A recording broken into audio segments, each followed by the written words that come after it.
Alors, voilà. Ce qui a marché, c'est l'ionophorèse. Voilà. Vous allez nous expliquer comment vous l'avez... Allez-y, je vous laisse faire. Pratiqué. Ah bon, d'accord. Non, mais c'est en fait, il a des chats, Fabien. Et je pense qu'il y a des poils de chat sur sa chemise. Oui, tout à fait. J'ai 2 chats. Je pense que c'est ça. Si ça vous dérange pas, si ça vous dérange pas, de vous mettre torse nu pour la suite de cette émission, Fabien. Merci beaucoup. Si vous êtes invité un jour dans l'émission, vous savez qu'il ne faut pas... Si vous avez des chats, vous venez pas. Avec vos poils de chat, s'il vous plaît. Alors, un des plus vieux traitements, c'est donc la ionophorèse, qui consiste à tremper les mains ou les pieds dans un bain où passe un courant électrique. Cette solution est utilisée depuis 25 ans et donne de très bons résultats. Reportage Guillaume Morinet, Claude Pavellec à Caen. Entrez, allez-y. Marie-Solange a toujours souffert d'hyperhidrose aux mains. Cela fait 20 ans qu'elle fait régulièrement des séances de ionophorèse. Mais depuis 3 mois, la transpiration est revenue. J'ai toujours vécu avec cette transpiration excessive, avec, disons, à l'école ou dans le travail, avec cette gêne. C'est un petit peu stressant, c'est un petit peu agaçant, et de cacher ses mains en fin de compte. De cacher on peut peut-être appeler ça un petit handicap aussi. Alors attendez, il faut que je mette l'eau, faut pas mettre de trop, hein. Cette technique utilise le passage de courant électrique dans l'eau pour réduire la transpiration. Elle peut être utilisée aussi bien pour les pieds que pour les mains, comme avec Marie-Solange aujourd'hui. Avant de commencer quand même, on va vérifier si vous n'avez pas de petites blessures au niveau de vos mains. Alors, j'ai fait un petit peu de jardinage hier, mais je ne crois pas que je me sois blessée avec mes rosiers. Il faut, à chaque fois que l'on commence une séance, vérifier l'état cutané du patient, de façon à ce qu'il n'y ait pas de plaie qui serait le pourvoyeur de petites brûlures électriques. Car dans ce bain passe de l'électricité avec une intensité de 20 mA, ce qui peut provoquer de petites blessures. Il y a un effet sur le système sympathique et la glande sécrète moins et donc on a une transpiration qui est moins importante. C'est une petite sensation de picotement, mais non, c'est très très supportable et surtout il n'y a pas d'effet secondaire. Rien à avaler, pas de traitement, pas de comprimés, pas de médicaments. Au bout de 20 minutes, Marie-Solange repartira avec les mains sèches. Elle doit faire entre 4 et 6 séances par an, remboursées par l'assurance maladie. Voilà, donc vous avez effectivement testé l'ionophorèse là, il y a 10 ans. Vous avez testé comme ça en cabinet et ensuite vous avez vite acheté en fait l'appareil. Hein. Oui, tout à fait. En fait, ça fait pas 10 ans, ça fait 4 ans. Ouais. Et oui, ça a marché tout de suite? Oui, oui, oui. Au bout de 3 séances chez le dermato, et donc tout de suite... Ça vous semble très contraignant ou ça, vous le faites à quel rythme aujourd'hui? Alors, l'été un peu plus fréquemment. Je sais pas, une séance toutes les 2 semaines.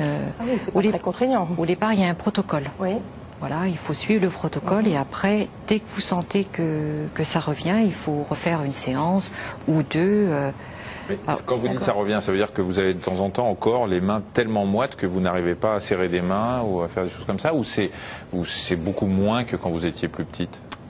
C'est beaucoup moins, oui, beaucoup moins, mais on sent que la moiteur revient, donc...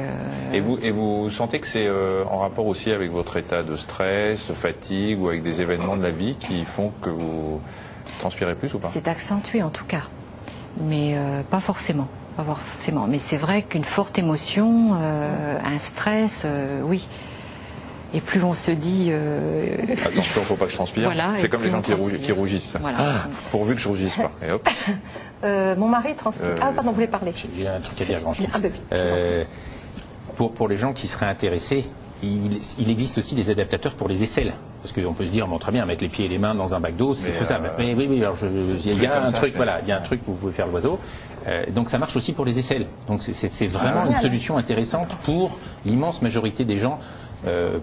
Pour les fesses, je ne sais pas si éventuellement peut-être une fesse dans chaque bec, mais non, mais sincèrement, hein, je crois que le Geoffroy pourrait éventuellement. Si ça se trouve, il nous envoie un SMS pour se marrer. Hein, on parle de ça depuis une heure. Mais peut-être aussi, il sert de porte-parole à tous ceux qui n'osent pas le dire. Donc l'un dans l'autre. Mon mari transpire excessivement, mais uniquement la nuit. Que lui conseillez-vous? C'est lié à quoi ça? De changer de couette. Oui. C'est bête, hein, mais non. Il y a, alors, c'est complètement différent, puisque vous avez dû observer que ça ne vous arrive jamais quand vous dormez. Jamais. C'est-à-dire quand elle dort, elle s'en rend pas très. Non, mais je vous promets. Enfin, parce que bon, c'est. Si vous connaissez madame et que vous savez qu'elle ne transpire jamais la nuit. Ah, ça et que j'y vais avec mon buvard, en même temps, j'en déduis. Donc, Madame Guibal, enchantée. Eh ben, moi aussi, par exemple, la nuit, j'ai très chaud, donc j'ai enlevé ma couette. Oui. Mais il y a plein d'autres choses. Des trucs tout bêtes, hein, parce que ce qui fait monter la température interne, c'est d'abord de manger trop le soir. Des trucs, autre chose à vérifier, c'est si monsieur ronfle.